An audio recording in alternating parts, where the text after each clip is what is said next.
뭐 좀 이렇게 띄엄띄엄 하게 되는 경향은 있지만 지금 계속해서 디모데후서 3장 그 1절에 마지막 날들 그 위험한 시대에 대해서 지금 저는 말씀을 이어서 드리고 있습니다. 오늘은 역시 그 말씀 가운데 2절에서 다시 한번 보시면 본문 말씀, 또한 이것을 알지니 마지막 날들에 아주 위험한 시대들이 오리라. 이는 사람들이 자기 자신들을 사랑한 자들이 될 것이기 때문이니.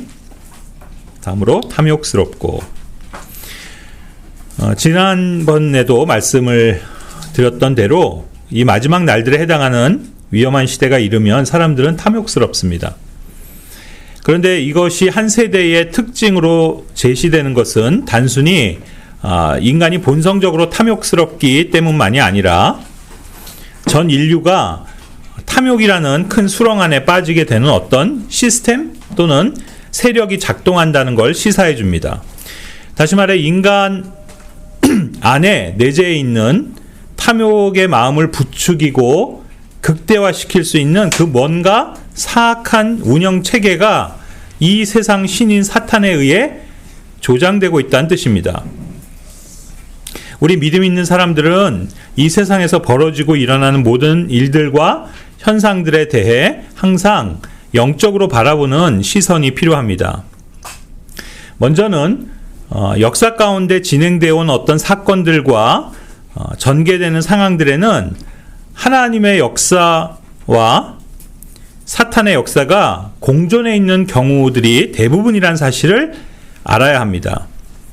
많은 경우 그리스도인들이 실수하는 것 중 하나는 어떤 현상에 대해 항상 원사이드하게만 판단하려 한다는 것입니다.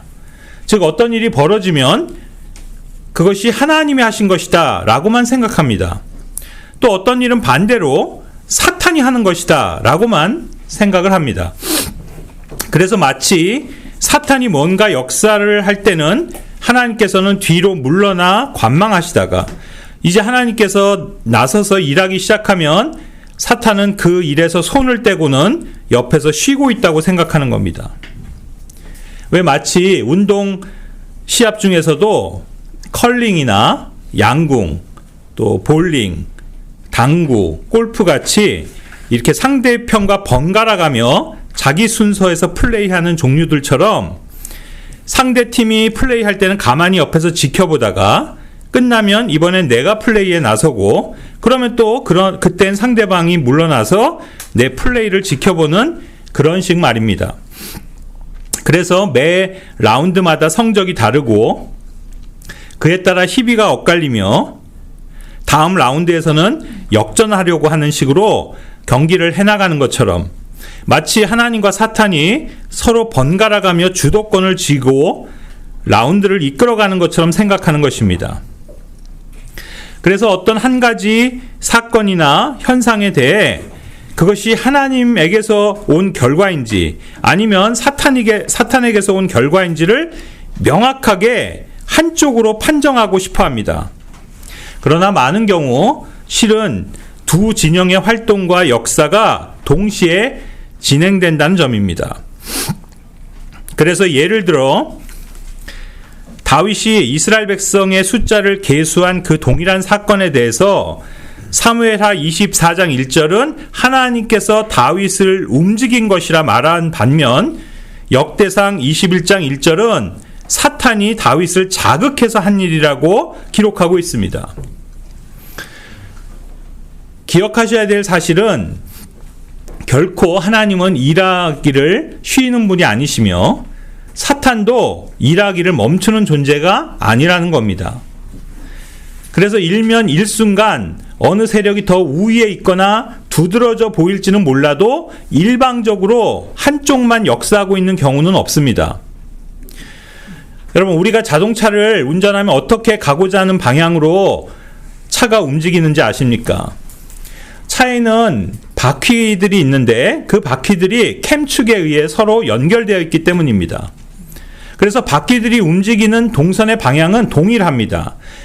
만약 앞바퀴가 왼쪽으로 방향을 트는데 뒷바퀴는 오른쪽으로 향한다면 그 차는 진행되지 않습니다. 뒷바퀴는 앞바퀴가 가는 쪽으로 그대로 따라 굴러갑니다. 그래서 앞을 향해 굴러가는 바퀴들의 모습은 모두 똑같아 보입니다. 마치 역사가 이러합니다. 역사는 같은 방향으로 움직입니다. 즉, 지금 이 전륜구동의 차로 비유를 하자면 동력이 전달되는 바퀴는 앞바퀴이고 방향을 결정하는 조향장치 역시 앞바퀴에 연결되어 있습니다. 이처럼 역사라는 차를 움직이는 앞바퀴는 하나님이 움직이시는 바퀴이고 그것의 방향을 결정하는 조향장치는 예언의 말씀인 성경이라 할 수 있습니다. 그런데 거기에 맞춰 같이 굴러가고 있는 뒷바퀴가 있는데 바로 그것이 사탄의 바퀴입니다. 그래서 진행하는 차를 볼 때 외관상 앞바퀴와 뒷바퀴는 똑같이 움직이고 굴러가고 있기 때문에 그것들을 따로 떼어서 바라보기가 어려운 겁니다. 항상 앞바퀴와 뒷바퀴들은 같이 움직이는 것처럼 하나님의 역사와 사탄의 역사는 같은 방향을 향해 같은 속도로 움직이고 있습니다. 그래서 우리는 많은 경우 한 가지 사건이나 현상들 속에서 하나님의 역사와 사탄의 역사를 동시에 발견하는 것입니다. 차가 속력을 내어 앞바퀴가 빠르게 회전하면 뒷바퀴도 동일하게 빨리 회전하듯이 하나님의 역사가 강하면 그만큼 사탄도 강하게 일한다는 사실입니다. 밭에서 밀이 자랄 때 밀만 자라는 게 아니라 옆에서 독보리도 자란다는 사실을 이미 예수님께서도 비유를 통해 말씀해 주셨습니다. 그것도 독보리를 뽑으려다가 밀이 같이 뽑힐 만큼 그 독보리는 많이 그리고 아주 가까이에서 자라는 겁니다. 그래서 하나님이 일하시는 곳에서는 항상 영적이고 긍정적인 일만 발견할 수 있고 또 사탄이 일하는 곳에는 항상 사악하고 부정적인 현상만 발견될 거라 생각하는 건 매우 순진한 겁니다. 더 나아가 하나님은 교회 안에서만 일하시고 사탄은 세상에서만 일한다고 믿는 건 순진하다 못해 어리석은 겁니다. 역사적으로도 교회에 대한 박해가 심했을 때 시야에서 교회들이 사라졌다 하더라도 결코 교회들은 없어지거나 그 세력이 약해지지 않았습니다. 반대로 복음이 널리 퍼지고 교회들이 부흥했던 시절엔 그만큼 사탄의 세력이 약화되었다고 생각하는 것 또한 큰 착각인데 교회의 부흥과 비례해 사탄의 회당도 크게 일어났던 겁니다. 오늘 주제인 탐욕에 대해 말하면서 제가 이 점을 강조하는 이유는 탐욕이라는 죄악이 단순히 인간 한 개인의 일탈이 아니라 실은 사탄의 강력한 사역에 의한 하나의 세력이기 때문입니다. 2008년 그 리먼 브라더스 파산 신청을 계기로 촉발된 세계의 금융위기가 있었습니다. 그 사태 이후에 그 뉴욕 월가 앞에서 반 금융재벌 시위들이 있었습니다. 그때 피켓에 적힌 대표적인 구호가 우리는 탐욕스러운 월가를 반대한다는 것이었습니다. 그 탐욕적인 월스트리트라는 표현은 20세기에 들어와 그 투자은행이나 파생 금융상품 그리고 투기적인 펀드 운영 등의 첨단 금융 시스템을 통해 자기 배를 불려온 소위 금융재벌을 겨냥하는 것이었습니다. 사실 오늘날 우리 모두에게 익숙한 은행, 또 금리, 증권, 주식, 채권, 신탁, 연금, 선물 투자, 그리고 배당, 또 흔히 헤지 펀드니 사모 펀드니 이런 펀드들, 그리고 ELS 상품, 또 최근엔 가상화폐까지 이른 이 모든 금융 관련 용어들은 현대 국가들 속에서 하나의 경제 시스템으로 자리 잡았습니다. 그런데 그것을 근원적으로 넓게 보면 은행이나 금융이라는 제도에 뿌리를 두고 있음을 알게 됩니다. 그리고 영적인 시각에선 이 모든 건 사실 탐욕이라는 시스템이며, 이 시스템이 사람들을 지배하는 시대가 바로 이 마지막 날들이라는 점입니다. 성경은 그것을 예견했고 또 예언한 것입니다.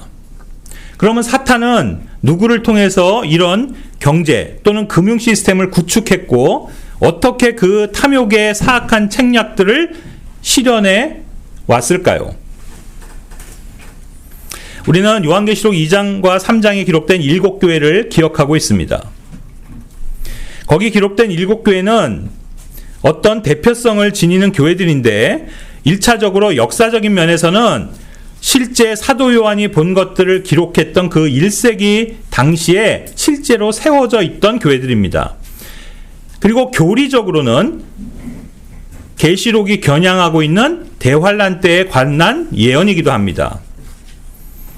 그러나 영적으로는 교회 시대가 시작된 이후로 존재하게 될 모든 교회들을 시대별로 상징해주는 그림이기도 합니다. 그래서 우리는 그 7교회가 초대교회를 상징하는 에베소 교회로부터 시작하여 마지막 휴거가 있기 직전까지에 나타날 그 현대 교회를 의미하는 라오디케아 교회까지로 구분해서 흔히 설명하곤 합니다. 대략 그 7교회의 시대를 연도별로 대략 구분해 보자면 지금 보시는 바대로입니다. 그런데 오늘 특별히 주목해보고 싶은 대목은 두 번째 스미르나 교회와 여섯 번째 교회인 필라델피아에서 공통으로 거론되는 Synagogue of Satan, 즉 사탄의 회당이라는 표현입니다. 사탄의 회당이라 함은 단순히 타락한 그리스도인들의 집회나 사탄이 영향력을 행사하는 정도의 집회를 뜻하는 게 아닙니다. 그것은 사탄에 의한, 사탄을 위한 사탄의 집회로서 궁극적으로 사탄을 경배하고 영화롭게 하는 어떤 집회와 집단을 뜻하는 겁니다. 다시 말해 교회가 하나님을 경배하고 머리 대신 예수 그리스도께 영광을 돌리는 것처럼 이 사탄의 회당은 사탄을 숭배하고 사탄의 가르침을 따르고 수행하는 곳인 겁니다. 그런데 그런 사탄의 회당이 먼저는 스미르나 교회 시대에 나타났고 뒤에 가서는 필라델피아 시대에 또다시 등장하고 있는 겁니다.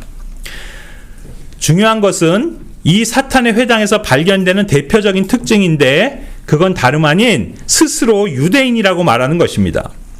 즉 자칭 유대인이라 주장하는 사람들과 관련되어 있다는 말입니다. 스스로 유대인을 자처하는 자칭 유대인이란 말은 실제는 유대인이 아니라는 뜻입니다. 여기 요한계시록 2장 9절에서는 그들이 유대인이라고 말하지만 지금 성경의 기록자이신 성령님은 아니라고 하십니다. 3장 9절도 자기들이 유대인들이라고 말하지만 실은 아니며 오히려 그건 거짓말이라고 단정하고 계십니다. 그렇다면 유대인이 아니면서 자신들이 유대인이라고 주장하는 이들은 누구일까요? 먼저 스미르나 교회 시대는 초기 교부들이 나타나기 시작하면서 거짓 누룩이 교회들 안에서 태동했던 시기였는데 교회 안에 나타난 첫 번째 거짓 교리는 바로 그리스도인이 영적 유대인이라는 것이었습니다. 이것은 훗날 소위 대체신학이라 불리는 교리인데 결국 후천년주의의 시작이 되며 바로 로마 카톨릭의 주된 신학 이론이 되는 것으로 하나님께서 이스라엘과 유대인을 영원히 버리셨기에 그 자리를 이제 교회가 대체하게 되었고 그래서 교회는 영적 이스라엘이며 그리스도인들은 영적 유대인의 위치에 있다고 가르치는 겁니다. 그러나 이런 주장은 그 2장 9절에서 밝히고 있듯이 하나님을 모독하는 것이 된다고 말씀하고 있습니다. 다시 말해 이런 후천년주의에 입각해 유대인과 이스라엘을 향한 하나님의 약속과 축복을 가로채는 행위는 결코 작은 죄가 아니며 하나님을 모독하는 것일 뿐 아니라 실은 사탄을 위한 것입니다. 그래서 이런 자칭 유대인을 자처하는 기반 위에 서 있는 로마 카톨릭은 사실상 교회가 아니라 사탄의 회당이 되는 것입니다. 자, 그런데 문제는 여섯 번째로 등장하는 필라델피아 교회 시대입니다. 이미 잘 아시다시피 필라델피아 교회는 7교회 중에 가장 훌륭한 교회였고 주님께로부터 책망받지 않은 유일한 교회입니다. 우리가 이 필라델피아 시대를 복음이 역사하고 교회들이 부흥했던 시대로 설명할 수 있는 이유는 바로 그 기간이 성경이 주어진 시대였기 때문입니다. 바로 우리가 지금도 믿고 사용하는 이 영어 킹제임스 성경이 주어진 그 시대입니다. 그 결과 이 시대에는 가장 많은 복음 전도자들이 나타났으며 복음의 불길이 유럽과 영국, 미국 그리고 전 세계로 퍼져나갔던 시절입니다. 또한 세계 곳곳에 교회들이 세워져 갔고 그 안에 능력 있는 성경 교사들과 설교자들이 활약했던 기간이기도 합니다. 그런데 이렇듯 성령께서 강력하게 역사했던 시절에도 사탄 마귀 역시 쉬지 않고 자신의 일들을 펼쳐나갔음을 알 수 있는데 다시 자칭 유대인들이 속한 사탄의 회당이 등장하고 있기 때문입니다. 하지만 이미 스미르나 교회 때 영적 유대인이라는 개념으로 나타난 이 로마 카톨릭이라는 사탄의 회당이 1500년 이상 계속 존속하며 활약해오고 있는 마당에 왜 여기서 또다시 자칭 유대인 그룹이 언급돼야 하는 것일까요? 그렇다면 이들은 로마 카톨릭 말고 또 다른 사탄의 앞잡이들의 등장을 의미하는 게 아니겠습니까? 그러면 이 시대에 나타난 이 새로운 자칭 유대인들은 누구를 뜻할까요? 저는 그들이 바로 마지막 날들을 탐욕의 세대로 밀어넣은 사탄 숭배자들과 결탁한 유태인 금융 지배 세력이라 믿습니다. 전 세계 은행을 장악해 금융을 지배하면서 막대한 이익을 취하고 거기서 획득한 금권을 이용해 국가와 정부들을 조종하며 최종적으로는 사탄이 지배하는 세계 통일 정부를 세우려고 하는 세력들입니다. 즉 뉴 월드 오더라고 하는 신세계 질서를 목표로 움직이는 소위 프리메이슨, 일루미나티, 그리고 로스차일드 가문 또는 또한 록펠러 가문 등으로 알려진 세력들입니다. 이 이름들에 대해 많은 사람들은 음모론이나 또는 소설과 영화처럼 그저 흥미거리로 치부해버리지만 성경은 분명 이 세계에 사탄의 회당이 존재함을 밝히고 있으며 그들이 본격적으로 태동된 시대가 공교롭게도 한편에선 복음이 부흥하던 필라델피아 교회 시대임을 보여주는 것입니다. 저는 개인적으로 우리가 최종 권위로 믿는 이 영어 킹제임스 성경이 이에 대한 힌트를 제공하고 있다고 생각합니다. 많은 사람들이 이 사실을 간과하지만 최종 성경이 영어로 주어졌고 영어는 영국의 언어이며 또한 파운드는 역시 영국의 화폐 단위인 것은 그저 킹제임스 성경이 영국에서 영어로 번역된 성경이기 때문만이 아니라 이것들을 통해서 이 최종 성경이 주어진 세대가 바로 영적으로는 필라델피아 교회 시대라는 점입니다. 그래서 킹제임스 성경 안에서 발견되는 영어 단어들은 어떤 계시의 진전과 향상을 보여준다고 저는 믿습니다. 우리가 잘 아는 누가복음 19장 파운드에 비유해서 그 종들에게 1파운드씩 맡기고 떠났던 귀족이 자 그렇다면 어찌 너는 내가 올 때 내가 이자와 함께 내 자신의 것을 요구하도록 나의 돈을 은행에 두지 아니하였느냐라고 묻는 그 23절 9절도 그에 해당합니다. 이 비유에서 귀족의 코멘트는 진짜로 파운드를 은행에 갖다 맡겼어야 한다는 뜻이 아니라 왜 장사를 통해 이윤을 남기지 않고 그대로 보관했느냐는 질책을 지금 하고 있는 건데 그러면서도 그 말을 통해 분명 은행이 존재하는 시대를 겨냥하고 있으며 또한 은행은 이자 사업을 하는 기관임을 확실히 알려주고 있는 겁니다. 그런데 이 비슷한 마태복음 25장의 탈란트 비유에서는 나는 마땅히 나의 돈을 환전상들에 맡겼어야 했도다. 너는 그리하여 내가 올 때에 나로 하여금 내 자신의 것들을 이자와 함께 받도록 하여야 했도다. 라고 말씀하심으로써 여기서는 돈을 맡기는 곳이 환전상, 영어로 exchangers 임을 봅니다. 그러니까 지금 환전상에서 은행으로 옮겨가고 있습니다. 다시 말해 파운드의 비유는 명확하게 이 뱅크, 은행이라는 개념과 단어가 형성되어 가는 시대에 맞춰진 가르침이며, 그것은 그 교회 시대 가운데서도 영어를 사용하며 영어로 된 최종 계시의 성경이 주어진 시대와 일치하는 시대를 겨냥하고 있는데, 이 시대가 필라델피아 교회 시대입니다. 이 뱅크라는 단어는 원래 1620년대부터 돈을 받고 빌려주는 기관이란 뜻으로 사용되기 시작한 단어인데, 원래 뱅크는 게르만어 선반에서 유래된 단어로서 교환업자의 테이블을 뜻하는 말이었습니다. 제가 그 네이버 통해서 지식사전을 찾아보니까 이렇게 설명하고 있습니다. 중세에 이르러 지중해 연안에서 상업적 교육의 길이 열렸으나 당시는 잡단 종류의 또 그런 잡단 품질의 화폐가 유통되어 상업적 교육이 원활히 이루어지지는 못하였다. 이로 인해 환전상이 나타나 뱅크로 불리는 환전대 위에서 환전업을 영위하기 시작하면서 화폐 수수가 원활하게 이루어질 수 있는 발판이 마련되었다. 그러니까 본격적으로 현대적 개념의 은행이 정착하기 시작한 것은 18세기부터라 볼 수 있는 건데, 자, 여기 독일 프랑크푸르트의 유대인 공동묘지에 이렇게 적힌 묘비 하나가 있습니다. 이작 엘하난 1585년 사망. 이 사나이는 1560년대에 유태인 거리의 집에 살았으며, 그 집의 특징은 방패 모양의 빨간 간판, 즉 로트 쉴트라 불리는 빨간 방패라는 사실만이 기록되어 있었습니다.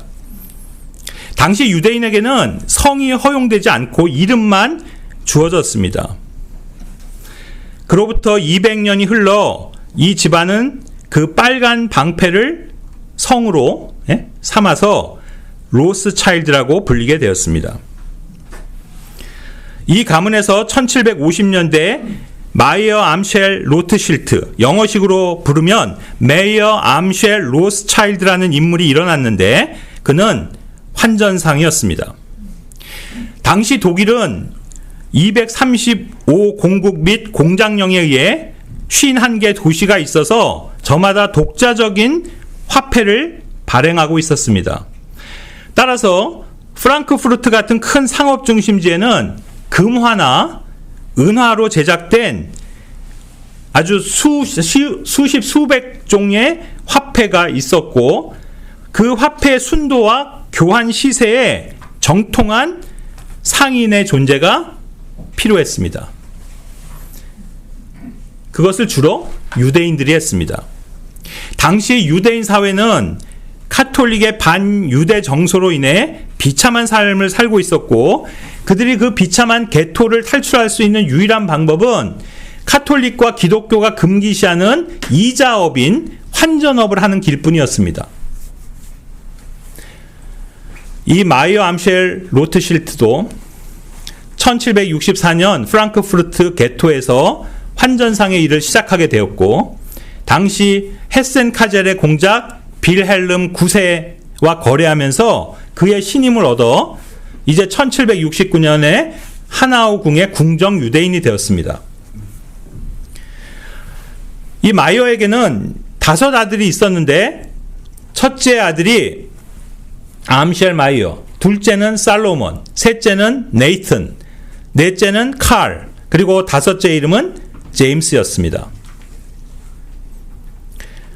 1789년 마이어는 이 헤센카젤 공국의 정식 금융업자로 지명되어 대외 신용과 대부업을 담당하게 되었고, 그 빌헬름 9세의 후원으로 성장해가던 이 마이어 일가는 1792년에 시작된 프랑스 혁명 전쟁과 1803년에 일어난 나폴레옹 전쟁을 통해서 큰 돈을 벌게 됩니다. 마이어는 1798년에 셋째 아들 네이튼을 영국 맨체스터로 보냈고, 네이튼은 1804년 런던에서 상업어음을 발행하는 금융업을 시작했는데, 이것은 이 마이어 일가의 활동이 금융업을 중심으로 전환되면서 그 사업 규모가 유럽 전역으로 확대되는 중요한 전환점이 되었습니다. 그리고 나폴레옹의 그 베를린 칙령, 즉 그 대륙 봉쇄령이죠. 그것으로 유럽 전역의 물자가 부족해지자 자신들의 정보망과 유통망을 이용해 영국의 면제품 등을 밀수해서 팔면서 막대한 부를 쌓아간 이 마이어는 1810년 그 독일 프랑크푸르트에서 아들들과 함께 마이어 암쉘 로트실트 부자 회사라는 회사를 설립했고, 그러나 1812년 9월에 그는 사망했습니다. 그가 사망하자 마이어를 이어서 그 맏아들인 암쉘 마이어가 그 프랑크푸르트의 사업을 이어받았고, 둘째 아들인 살로몬은 오스트리아 빈으로 이주해서 그곳에 은행을 설립했습니다. 그리고 셋째 아들인 네이트는 앞서 말한 대로 런던에서 정착해서 금융가가 되었고, 넷째 아들인 칼은 1821년 지금으로 이탈리아죠. 그 시칠리아 왕국의 수도인 나폴리로 진출했습니다. 그리고 다섯 번째 아들 제임스는 프랑스로 진출해 역시 은행가가 됩니다. 그러니까 이 마이어의 다섯 아들은 독일, 영국, 프랑스, 오스트리아, 이탈리아로 진출해 모두 은행업을 통해 유럽의 금융 5극 체제를 20년에 걸쳐 세워갔고, 세계 최대 국제은행 조직으로 군림하게 된 것입니다. 특별히 주목할 점은 이들 로스차일드 일가가 금융을 장악해 큰 이익을 얻는 과정에서 이들이 사용한 가장 두드러진 전략은 전쟁이라는 수단이었습니다. 이들이 형성한 국제은행 조직은 당시 전쟁을 치르기 위해 막대한 군사자금을 필요로 하는 국가에 비싼 가격으로 황금을 빌려주고 채권을 헐값에 사들여 각 국가에서 가장 강력한 은행으로 성장해 간 겁니다. 그리고 여기에는 타의 추종을 불허하는 그들의 빠른 정보망이 한 몫을 했습니다. 단적인 예로 한 가지 실예를 들어드리면 1815년 6월 워털루 전쟁 아실 겁니다. 이 전투는 영국군의 웰링턴 장군과 프랑스의 나폴레옹이 국가의 운명을 걸고 벌이는 한판 승부였습니다. 영국이 패할 경우 영국의 국채 가격은 나락으로 떨어지고, 또 반대로 승리하게 되면 수십 배 이익을 얻을 수 있는 이 기회에서 국제금융가에서 가장 빠른 정보망을 이미 형성하고 있었던 이 로스차일드가는 런던의 승전보가 전해진 1815년 6월 21일보다 이틀 빠른 6월 19일 날 새벽에 이미 나폴레옹이 이끄는 프랑스군의 패색이 짙다는 정보를 입수하고는 즉시 런던 증권거래소에서 그 거래 대리인들을 통해 영국 국채를 매도하기 시작합니다. 그럼 어떻게 됐을까요? 주변 투자자들은 이 대금융가 네이튼이 국채 투매하는 걸 보고는 영국이 패했나 보다, 그렇게 믿고 그런 소문이 퍼져나갔고, 순식간에 영국 국채 매물이 시장에 쏟아져 나왔습니다. 즉 모든 사람들이 한 푼이라도 건지기 위해서 투매에 나서자 이 투매 열기는 그야말로 증권거래소를 패닉 상태로 몰아넣었고, 몇 시간 만에 영국 국채는 액면가의 5%도 안 되는 휴지 조각으로 변하고 말았습니다. 이러자 이 네이튼 로스차일드는 휴지 조각이 된 국채를 다시 헐값에 대량으로 사들이기 시작한 겁니다. 그리고 이틀이 지난 6월 21일 밤 11시 런던에 도착한 웰링턴 장군의 특사 헨리 펀시는 영국군이 이겼다고 영국군의 그 승전보를 전했던 겁니다. 그러자 다음날 증권거래소에서는 이 국채 가격이 20배나 폭등하였습니다.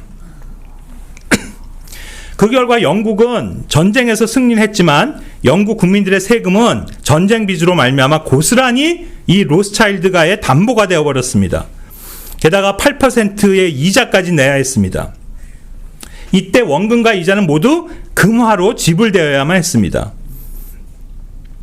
여기서 네이튼이 영국 국채의 대부분을 손에 넣었다는 것은 영국 전체 통화공급망을 통제할 수 있게 되었다는 것을 의미합니다. 이런 식으로 로스차일드가는 각 국가의 화폐 발행권을 장악하고 지속적인 전쟁을 통해 각 국가의 부채를 늘렸으며 이렇게 축적한 막대한 부를 통해 유럽에 보이는 정부들을 장악해 나갔습니다. 이 로스차일드 가문은 전쟁 중엔 항상 교전 당사국 모두에게 전쟁비용을 대여해 주었는데 전쟁이 끝나면 승전국으로부터는 원금과 함께 막대한 이자와 독점권 이권을 받았고 패전국에는 전쟁 배상금을 다시 대여해 주는 대신에 산업과 금융 분야의 특혜를 얻어내는 동시에 또 각국의 전후 복구 사업에도 참여해서 추가로 막대한 이권을 챙겼습니다. 이처럼 로스차일드 가문은 18세기부터 250년간 프랑스 혁명, 나폴레옹 전쟁, 또 워터룰루 전쟁 등에 개입하여서 유럽의 화폐 발행권을 통제하였고 미국에서도 남북전쟁을 통해 그 이후에 1913년에 미국의 화폐 발행권을 통제할 수 있게 되었으며 또한 러일전쟁, 세계 1차 세계대전, 2차 세계대전, 한국전쟁 등에 이르기까지 수많은 세계 전쟁들과 심지어는 러시아의 공산주의 혁명에까지 개입해서 각국의 중앙은행 설립에 강력한 영향력을 행사함으로써 전 세계를 빚의 노예로 만들어간 것입니다. 로스차일드 가문의 절대적 영향력은 현재까지 이어져 오고 있는데 19세기부터 영국, 프랑스, 독일, 오스트리아, 이탈리아 등 유럽의 주요 국가의 그 화폐 발행권을 지배한 최대 금융산업 독점그룹이 되었고 오늘날 영국, 프랑스, 독일을 중심으로 한 그 유럽 중앙은행 ECB라고 하죠. 거기서 유로의 발행권을 지배하고 있습니다. 또한 이들은 미국의 연방준비은행 FRB의 최대 주주이며 홍콩 상하이은행 HSBC와 카나다 은행인 그 뱅크 오브 노바 스코티아의 실제 소유주입니다. 런던 금융 중심지의 주인으로서 세계 금시장의 가격 결정력을 장악하고 있습니다. 또한 이들은 막대한 자본을 기반으로 해서 세계 최대 석유 산업인 로얄 더치 쉘과 세계 다이아몬드 독점사인 그 드비어스사, 또 세계 최대 니켈 업체, 레저 산업, 백화점, 프랑스 최고급 와인 산업, 그리고 독일의 알리안츠 보험그룹 등을 비롯한 세계 최대 보험업과 또 홍차로 유명한 립턴 같은 회사들까지도 소유함으로써 세계 경제 전반에 큰 영향력을 행사하고 있습니다. 그럼에도 불구하고 매년 발표되는 그 포브스지 세계 억만장자 리스트에 이 가문이 오르지 않는 이유는 재산 측정 기준을 개인 보유 주식과 토지의 액수를 종합해서 조사하는데 로스차일드 가문이나 또 미국의 록펠러 가문은 이미 재단과 지주회사를 통해 재산을 분산 또 은닉시켜 놓았기 때문입니다. 그리고 이런 과정에서 자신들의 그 전략을 강력하게 실행해줄 엘리트 비밀 집단인 프리메이슨과 또 비밀 결사단체 일루미나티와 결탁하였던 것입니다. 이들에 대해서도 짧게 설명을 드리자면 1773년 시온의 12현자라는 회합이 있었는데 이 자리에서 세계를 지배하기 위한 정치, 경제, 전략에 대해 논의하며 새로운 세계 질서의 청사진을 그리게 되는데 이것이 오늘날의 시온 의정서라고 알려진 총 24장으로 구성된 문서입니다. 그리고 1776년 5월 1일 이 마이어 암쉘 로스차일드와 아담 바이샤우프트라는 사람이 일루미나티라는 그 사탄을 숭배하는 단체를 창설하게 됩니다. 이들은 18세기 이후 사탄을 숭배하는 자칭 유대인 집단을 통해 적그리스도가 중심이 되는 세계 정부를 준비해 오고 있습니다. 이 세계 정부를 준비하는 자들은 스스로를 유대인이라 칭했고 국제사회에서 강력한 힘을 과시해 왔습니다. 그들은 자신들이 유태인이라고 주장하면서도 또 다른 편으로는 의도적으로 반유대주의를 확산 재생산하는 이중 전략을 구사해 왔습니다. 일루미나티가 그 사상의 기초로 채택한 계몽주의는 바로 영어로 아까 말씀드린 뉴 월드 오더, 신세계 질서라는 그 라틴어인데 이것은 프랑스 대혁명의 기조가 되기도 하였습니다. 아시는 분도 계시겠지만 미국 1달러 지폐, 그 태양신 숭배를 상징하는 피라미드와 함께 새겨져 있는 문구이기도 합니다.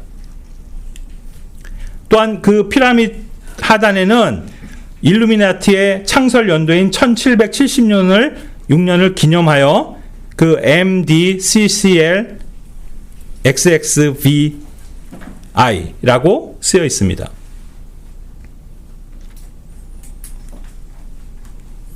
그런가 하면 우리가 잘 알고 있는 뉴욕의 그 자유의 여신상은 미국의 독립 및 바로 이 일루미나티의 100주년을 기념해서 프랑스 프리메이슨이 미국에 보낸 선물입니다. 그 바트톨리에에서 설계되었고 1884년에 완성된 이 동상은 1886년 뉴욕항 리버티 섬에 들어와서 세워졌는데 이 여신상에는 7대륙을 상징하는 7뿔이 달린 왕관을 쓰고 있고 오른손에는 자유의 빛을 세계에 비추는 횃불을 들고 있으며 왼손에는 1776년 7월 4일에 새겨졌던 그 독립선언서 석판을 들고 있습니다. 하지만 자유의 여신상의 원류는 이집트의 이시스, 바벨론의 이슈타르, 로마의 리베루투스로 이어지는 여신입니다. 프리메이슨과 일루미나티는 사실 루시퍼를 숭배하는 사탄 숭배 종교입니다. 바로 필라델피아 교회 시대에 발견되는 사탄의 회당에 해당하는데 이들 프리메이슨이나 일루미나티 그리고 로스차일드 가문은 자칭 유대인들입니다. 그런데 이들의 전략이 매우 교묘한 건 좀 전에도 언급했듯이 이들은 끊임없이 이 세계를 통제하며 해체하기라는 방식의 그 변증법적 전략을 사용하는데 예를 들어 로스차일드가는 유대인을 자처하면서 시오니즘 운동의 핵심 세력이면서도 또 다른 편에서는 대리인들을 내세워 반유대주의를 조장하고 지원한다는 사실입니다. 오늘날의 유명한 우리가 잘 아는 대리인으로서의 그 대표적인 예를 들어보자면 바로 퀀텀 펀드의 조지 소로스 같은 인물입니다. 그 역시 헝가리 출신의 유대인인데 그는 열린사회재단이나 민주주의재단을 설립해서 언론 플레이를 통해 이 어젠다를 조작하고 세계 자원을 통제하며 단일 세계를 구축하는 데 앞장섭니다. 세계 각국에서 반유대주의 운동을 배후에서 지원하고 제가 아까 모두에 설명했던 2008년 그 금융위기 이후에 벌어진 반월가 시위를 지지하는 것을 표명했던 로스차일드가의 충실한 하수인 역할을 수행하는 사람입니다.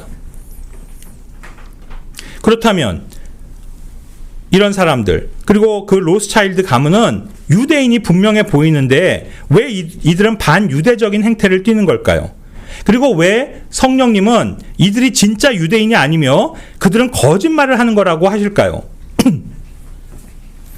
여기서 우리는 유대인이라 해도 다 같은 유대인이 아니란 점을 분별해야만 합니다. 오늘날 일반적으로 자신이 유대인이라고 스스로 말하며 특별히 이 국제사회 지배계급에 있는 자들은 실상은 하나님이 인정하신 유대인이 아니라 자칭 유대인으로 사탄의 회당 프리메이슨들이라는 점입니다. 세계사적으로 볼 때 오랫동안 유태인의 뿌리를 논하는 건 금기시대에 왔는데 현대 유태인들의 뿌리를 고찰을 해보면 두 종류로 나누어져 있음을 알게 됩니다. 한 그룹은 2000년 전 로마 제국이 예루살렘을 정복한 이후 이 북부 아프리카와 스페인 등 지중해를 중심으로 흩어져 있던 히브리계 유대인들입니다. 이들은 16세기에 그런데 스페인에서 유태인 차별법이 공포되면서 이제 유럽 전역으로 흩어지게 되었고, 이들이 스페인을 중심으로 해서 흩어졌다 해서 이들을 히브리어로 세파르디 유태인이라고 부릅니다. 자, 그런데 이들 말고 또 다른 한 그룹은 우리가 생각하는 유태인과는 전혀 다른, 사실상 유태인이라고 할 수 없는데도 유태인이라고 일컬어지는 사람들입니다. 이들은 정치적 목적과 필요에 의해서 유태인으로 가장한 자들로서 아슈케나즘 유대인이라고 부릅니다. 이들은 아까 말한 히브리계 유대인들보다 오늘날 인구가 더 많고 더 강한 세력인데 전 세계 유태인의 80% 이상을 차지하고 있는 바로 이 아시케나지 유태인입니다. 1977년에 이 아서 캐스틀러라는 사람이 쓴 제13지파라는 책이 세상에 나왔는데, 백인계 유대인의 뿌리를 조사해서 쓴 이 책은 많은 나라에서 출간이 금지된 책이기도 합니다. 바로 이 책에서 저자는 세계를 지배하는 이 아시케나지계 백인 유태인들은 사실상 아브라함과는 아무런 관련이 없는 실은 터키계 백인, 코카소이드인 하자르인을 뿌리로 두고 있는 사람들이라고 주장합니다. 이 하자르 유대인 사회의 기원과 그에 관련한 이론을 제시한 또 다른 사람이 있는데, 그는 바로 중세 유대 역사 교수인 폴리악이라는 사람입니다. 그는 오늘날 세계에 생존해 있는 많은 유태인들의 뿌리를 추적했고, 그들이 유전적으로 아브라함이나 이삭, 야곱의 씨라기보다는 훈족, 위그로족, 마자르족과 더 가깝게 연관되어 있다고 말하는데, 이들 하자르인들이 이처럼 그러나 유태인이 된 과정은 역사적으로 이와 같습니다.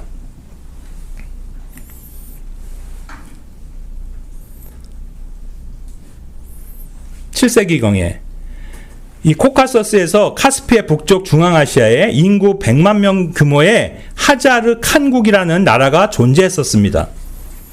그들은 인종적으로 터키계 백인들이었으나 당시 국교를 갖고 있지 않았는데, 왜냐하면 당시 기독교를 국교로 하는 동로마 제국과 또 이쪽 편에는 이슬람교를 국교로 하고 있는 사라센 제국 사이에 끼어 있었고, 그 둘의 정치적 대립 속에서 점점 이 두 제국으로부터 종교적 간섭을 받게 된 이 하자르 칸국은 자기들이 어느 한쪽의 종교를 국교로 정하게 되더라도 결국 그 반대쪽에 의해서 전화에 휘말리게 될 거라는 그런 상황 판단 하에서 이 하자르 국왕이었던 칸 브라는 양쪽 종교 모두의 뿌리가 되는 유태교로 개종을 했던 겁니다.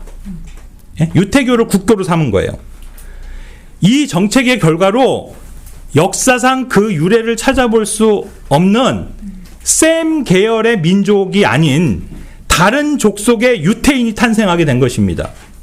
그래서 이때부터 토라와 탈무드를 종교적 기반으로 한 유태 문화에 합류하게 되었습니다. 이 하자르 칸국이요. 그러나 훗날 이들은 그 중국 쪽에서 밀고 들어온 징기스칸에 의해서 정복됐고, 그때 유럽 전역으로 뿔뿔이 흩어지게 되었습니다. 이때 하자르족은 주로 폴란드와 헝가리 그리고 독일 지역으로 도피했고, 이 하자르족을 독일어로 아시케나지 주스라고 불렀습니다. 바로 오늘날 이스라엘을 구성하고 있는 유태인의 대다수가 이 독일계 유태인들입니다. 이것이 흔히 메브리코로 알려진 하자르 혈족의 13번째 유태인의 유래입니다. 우리가 잘 알고 있는 인물로 여러분이 헨리 키신저를 떠올리면 됩니다. 그래서 오늘날 크게 히브리계 유태인과 이 하자르계 유태인을 나눌 수 있게 되었고, 국제사회의 권력과 이스라엘의 권력을 잡고 있는 건 이 하자르계 유태인들인데, 그들은 철저하게 그 원래 히브리계 유태인들이 예수 그리스도를 메시아로 알게 되는 것을 막고 있습니다.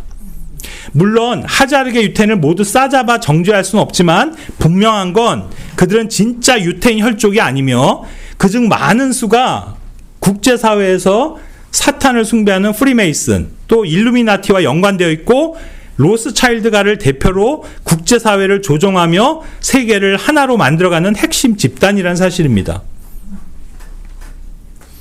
따라서 오늘날 시오니즘 운동을 주도하는 자칭 유태인은 하자르인들의 민족주의를 구약성경을 통해 위장해서 사탄이 원하는 세계 단일 정부 운동을 만들어가는 자들입니다. 자, 다시 본 주제로 돌아가. 이 위험한 시대에 해당하는 마지막 날들의 사람들이 탐욕스러운 자들로 변해가는 이유는 처음에도 말씀드렸지만 그 내면에서 탐욕의 본성이 자리 잡고 있기도 하지만 그것을 사탄의 회당이라 불리는 세력이 전 세계를 그런 시스템으로 만들어버렸기 때문이라고 말씀드릴 수 있습니다. 비록 성경에 단 한 번 그 단어를 발견하지만 이 뱅크, 은행이란 단어가 바로 이 특징을 단적으로 보여주는 것입니다. 다시 말해 필라델피아 교회 시대에 복음을 통한 하나님의 역사가 일어나는 한편 반대편 세상에서는 은행이라는 그 은행으로 함축되는 금융 시스템을 통해 사탄의 역사가 활발히 진행되어 왔다는 사실입니다. 그러니까 저는 한마디로 이렇게 정의를 해보고 싶은데 하나님께서 참 성경을 교회에게 주심으로 필라델피아 시대가 열렸다면 그 동일한 시기에 사탄은 세상에 은행을 세움으로써 탐욕의 세대를 태동시켰다는 말입니다. 그럼 왜 유태인을 자처하는 이 로스차일드가는 은행을 장악하려고 합니까? 사실상 현대 경제는 은행에 종속되어 있고 특별히 그것은 각 나라의 화폐 발행을 통제하는 중앙은행을 통해 이루어진다는 사실입니다. 여기 많은 분들이 아시겠지만 오늘날 세계 경제는 흔히들 그 미국 중앙은행으로 알려진 미국 연방준비제도이사회, 예? 약자를 우리가 FRB라고 하죠. 그곳의 금리 정책 하나에 왔다 갔다 합니다. 현재 그 의장인 제롬 파월이 3개월마다 나와서 미국의 금리를 결정하는 그런 모습을 설명하는 모습을 여러분이 아마 뉴스에서 자주 보셨을 겁니다. 즉 FRB가 금리를 인상할지 인하할지 아니면 동결할지에 따라 모든 경제 지표가 들썩이고 그 의장 말 한마디에 전 세계의 경제가 춤을 춥니다. 물론 FRB는 미국의 중앙은행 역할을 하는 기관이지만 뭐 다 인정하다시피 오늘날 미국은 세계 경제의 패권 국가이고 또 그 주축이 되는 미국의 달러 화폐가 가장 중요한 기축 통화이다 보니까 이 미국의 12개 연방준비은행을 총괄하는 연방준비제도이사회의 영향력은 그야말로 범세계적입니다. 그런데 이 사실을 아신지 모르겠지만 그래서 이 얼핏 FRB가 미국의 중앙은행이라고 하니까 미국 정부의 은행으로 생각하실지 모르겠으나 실은 미국 연방정부와는 상관없는 독립기구일 뿐만 아니라 사실 민간은행 기구라는 것입니다. 시간 관계상 자세하게 이 시간 말씀드리긴 어렵지만 미국도 남북전쟁을 거치면서 미국 내에도 이 국제금융가들은 미국의 화폐를 통제하기 위해서 민간 주도의 중앙은행을 유럽처럼 그렇게 설립하려고 갖은 노력을 했지만 그 링컨을 위시로 한 미국 내 의회 지도자들의 반대에 막혀서 번번이 뜻을 이루지 못하다가 1907년 바로 이 로스차일드가 사주하는 국제금융자본가 세력들이 인위적으로 일으킨 그 금융위기를 통해서 이제 금융개혁을 해야 된다는 요구를 빌미로 해서 이 로스차일드와 록펠러 가문의 정치연금을 받은 28대인가요? 그 미국의 우드로 윌슨 대통령이 이제 대통령이 되면서 그 연방준비은행법이 추진됐고 결국 1913년에 이 연방준비은행법이 그 의회를 통과하게 됩니다. 그래서 그때부터 미국의 통화정책을 좌지우지하는 이 민간 중앙은행이 세워지게 된 것입니다. 앞서 영국과 유럽에 중앙은행을 세워서 유럽 화폐를 장악했던 로스차일드가의 그 국제금융그룹은 100년이 넘게 이어온 미국 정부와의 치열한 결투를 통해서 마침내 그들의 목적을 달성했고 미국의 화폐 발행권을 완전히 장악하는 데 성공하였던 겁니다. 그래서 오늘날 기축통화인 달러를 찍어내는 이 FRB는 100% 사설기관이고 1913년에 설립된 이후로 단 한 번도 외부 감사를 받지 않았다는 놀라운 사실입니다. 2003년 7월 21일자 경제신문 머니투데이에 아무도 간섭 못하는 미국 제4정부 경제사령탑 연방준비은행 FRB라는 제목으로 이런 기사가 실렸었습니다. 그러니까 입법, 행정, 사법 그 권력 다음에 또 하나의 미국은 제4의 정부가 있는데 그것이 FRB다. 그런 내용입니다. 이 오랜 세월 동안 FRB의 소유권이 누구에게 있는지 베일에 가려져 있었는데 로스차일드가 지배하는 잉글랜드 은행과 마찬가지로 미국 FRB도 그래서 이 주주의 상황을 엄격한 비밀에 붙여왔지만 그 은행의 실제 소유자는 런던의 로스차일드 은행, 함부르크의 워버그 은행, 베를린의 로스차일드 은행, 또 파리 자라르 페레르, 그리고 뉴욕 내셔널 시티 뱅크, 또 이스라엘의 모제스 쉬프 은행, 암스테르담의 워버그 은행, 그리고 뉴욕의 체이스 맨하탄 은행 등 실은 모두가 로스차일드 가문과 연결되어 있는 은행들로 판명이 되었습니다. 이것이 1700년대부터 시작된 그 탐욕스러운 금융세대를 한마디로 제가 은행의 세대라고 정의하는 이유입니다. 사실 엄밀히 말하면요, 여기 기억하시겠지만 우리 대한민국이 1997년에 겪은 소위 IMF 사태라고 불리는 그 금융위기도 이런 국제금융세력에 의해서 일으켜진 사실은 의도된 사건입니다. 당시 수십 년간 노력으로 성장한 한국의 토종 기업들은 아까 그 로스차일드 가문의 대리인 소로스가 시작한 금융 공격으로 인해서 외환위기에 처해지게 됐고 그 국제금융자본의 거대한 먹잇거리가 되었던 겁니다. 오랜 동안 군침을 흘려온 주요 기업과 산업을 손에 넣었고 그들이 주요 국채회사를 민영화시켜서 이익을 모두 챙겨간 것이었습니다. 그때 기억하시겠지만 전 국민이 금 모으기 운동을 해서 나라 살림의 보탬이 되겠다고 애기 돌반지까지 다 들고 나와서 은행에 팔았었습니다. 결과적으로 우리나라에 있던 모든 금은 그때 다 외국으로 팔려나가서 씨가 말라버렸고 그 결과 시간이 지나서 이제 한국이 IMF 구제금융을 벗어난 후에는 그전보다 훨씬 더 비싼 값을 줘야 금을 살 수 있게 된 것입니다. 지금 금값이 얼마인지 아세요? 제가 그래서 며칠 전에 찾아봤습니다. 시세를. 한 돈에 37만 원이 넘습니다. 저는 이것도 결과적으로 그들 국제금융 조직이 기획한 대로 된 결과라고 생각합니다. 왜냐하면 사실 돈이라고 부르는 화폐제도의 근간에는 이 금이 자리하고 있습니다. 이것이 소위 금본위 제도라고 부르는 개념인데 아까 설명했던 환전상이나 은행의 원래 역할은 금을 보관하고 그에 해당하는 만큼의 돈을 내주는 일이었습니다. 다시 말해 화폐제도는 실제 금이나 은으로 직접 거래하는 데서부터 시작해서 그 가치를 종이로 대체하는 것으로 발전했고 그것이 은행이라는 조직을 탄생시킨 겁니다. 원래 화폐인 돈은 그 자체가 금화나 은화였습니다. 그러니까 우리가 성경에서 보는 1파운드라는 돈의 개념은 원래 실제 1파운드라는 금의 무게 단위와 일치하는 겁니다. 즉, 이 1파운드의 무게는요, 453.6g 정도 되니까 이걸 현재 금 시세로 1파운드의 그 가격을 매기면 4,477만 원 정도 하는 겁니다. 그런데 이처럼 실제 금과 은을 돈으로 사용하다 보니 그것들이 얼마나 무겁고 또 큰 부피를 차지하겠습니까?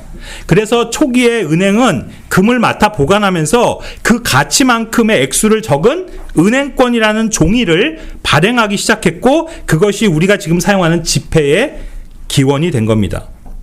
문제는 그래서 은행이 이 황금을 자신들한테 귀속시키고 은행들은 그 금을 보유하면서 그 금값만큼의 화폐만을 발행해야 하는데, 실제는 그보다 더 많은 액수를 찍어서 유통시키면서 거기서 은행이 막대한 이익을 만들어내기 시작했다는 겁니다. 바로 그 로스차일드 가문이 은행을 세워 돈을 벌 수 있었던 방식이 거기로부터 출발합니다. 그래서 은행은 결국 금을 보유하는 곳이고, 전 세계 황금은 결국 그 은행들의 실소유자인 로스차일드가와 연계된 자칭 유태인 계열의 금융 재벌들 손에 들어가 있는 겁니다. 그리고 이제 실제 금은 어딘가 저장돼 있고, 그저 종이에 액수를 새겨놓은 화폐라는 돈을 찍어내는데, 그것도 무한정 찍어내므로 이 세상에 존재하는 실제 재화보다 훨씬 더 큰 부의 개념을 만들어낼 수 있게 된 겁니다. 제가 주목하는 점이 바로 이것입니다. 생각해 보십시오. 실제 존재하는 금만을 소유하거나 유통시킬 수 있다면 그 금의 총량이 얼마나 되겠습니까? 하지만 현대에는 실제 금이 아닌 지폐라는 화폐를 무한정 찍어내는 개념이기 때문에 그저 숫자로 표시되는 금액은 끝도 없이 늘어날 수 있는 겁니다. 제가 얼마 전에 로아하고 송한테 이런 얘기를 좀 해줬었는데, 그때 궁금했는지 로아가 스마트폰으로 이 로스차일드 가문의 재산을 검색해 봤더니 누군가 써놓기를 믿거나 말거나 그 재산이 5만 조. 이게 정확하게 표현하면 그러니까 5경이 되는 거죠. 실제 그 재산이 얼마인지는 모르겠지만 아무도 상상할 수 없을 만큼 이 정도로 많다는 건데, 그걸 숫자로는 이런 식으로 끝없이 표기할 수 있는 겁니다. 그렇죠? 조 단위를 넘어가면 경이라는 단위를 씁니다. 경도 끝나면 해라는 단위를 사용할 수 있고, 이렇게 숫자라는 건 끝도 없이 만들어낼 수 있는 것이기에, 문제는 이 세계가 돈의 규모를 무한정 증대시키므로 덩달아 사람들의 탐욕도 제한 없이 늘어나는 겁니다.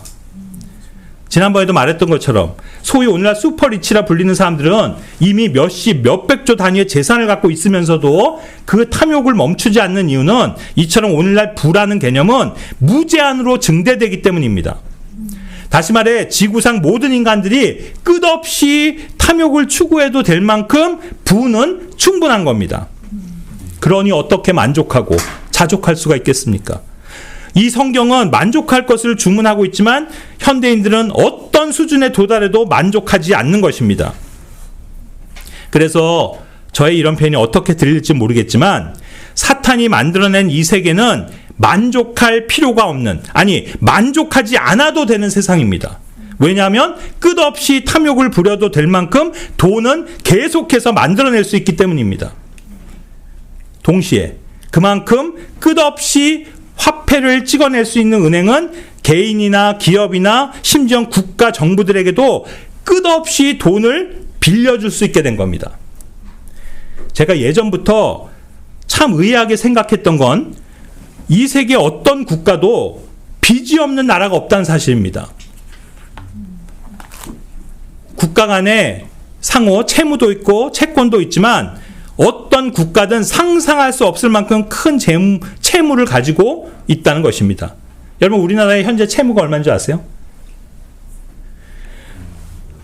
현재 대한민국의 국가 부채는 2천조 원을 돌파했습니다. 여기 한국 정부의 빚인 1,000조 원이 포함되고, 그리고 별도로 공기업의 채무는 587조, 사기업 즉 민간기업의 채무는 3,403조 원에 이릅니다. 그리고 가계부채는 다 들으셨겠지만 1,000조 원을 돌파했습니다.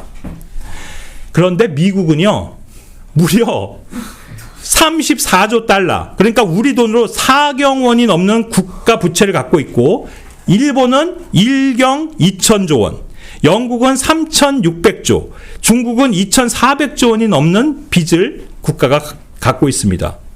그렇다면 도대체 국가는 어디서 돈을 빌리는 겁니까? 바로 국채를 발행해서 돈을 끌어다 쓰는 건데 그것이 은행입니다.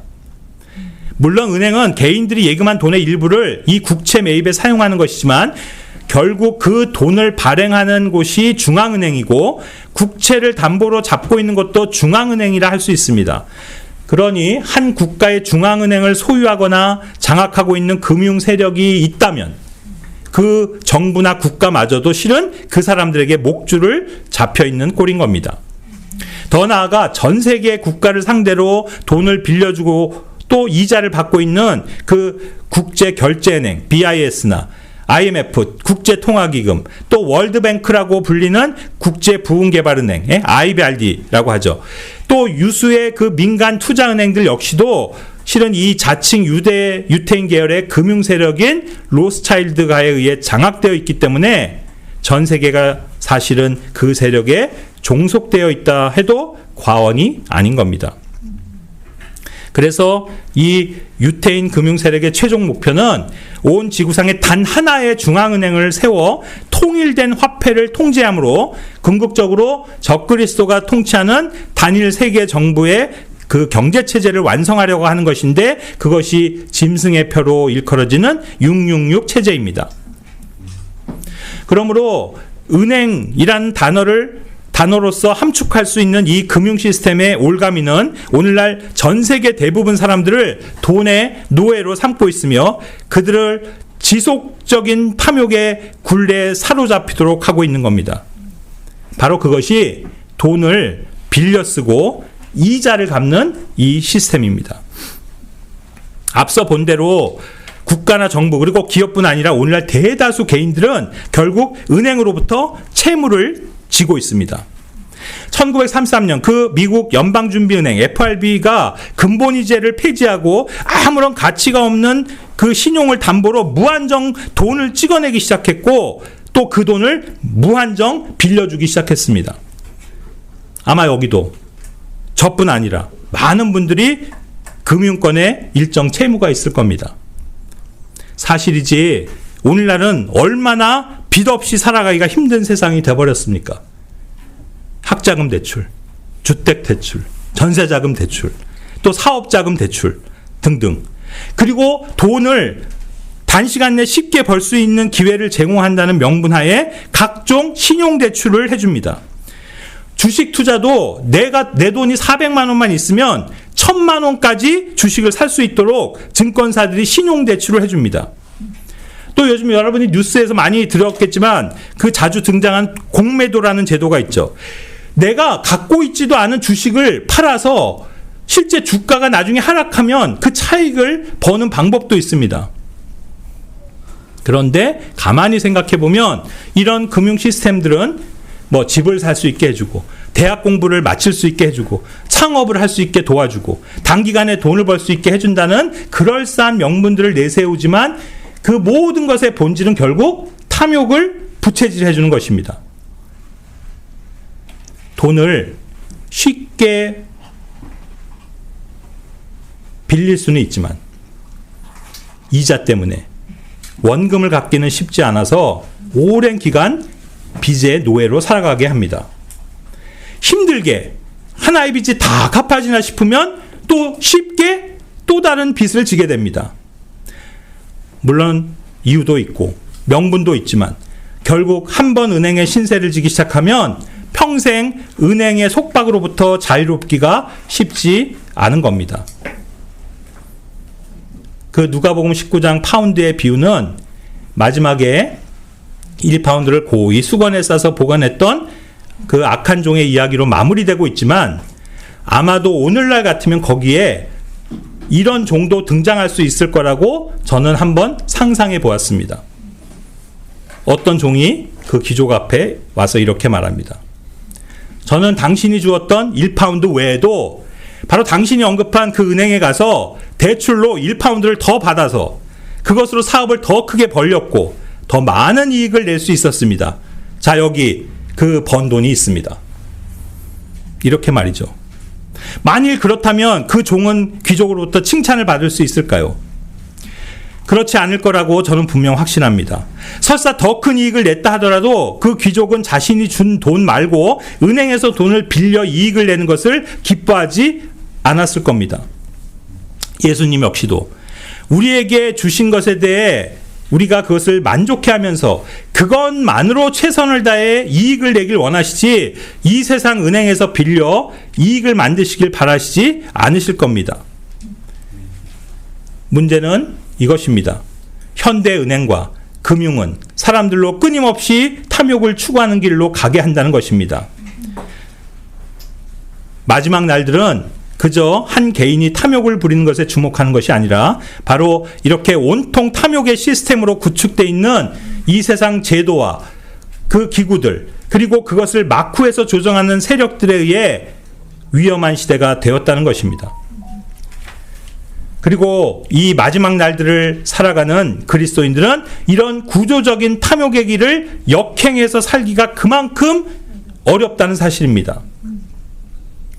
그래서 그리스도인에게 탐욕과 반대되는 길은 단순히 만족하는 것이 아니라 오직 믿음으로 사는 것이라고 생각합니다. 히브리서 13장 5절 너희의 생활 방식에 탐욕이 없게 하라. 너희가 가지고 있는 것만큼 그런 것들로 자족하라. 아멘. 로마서 1장 17절 오직 의인은 믿음으로 살리라. 기도하겠습니다.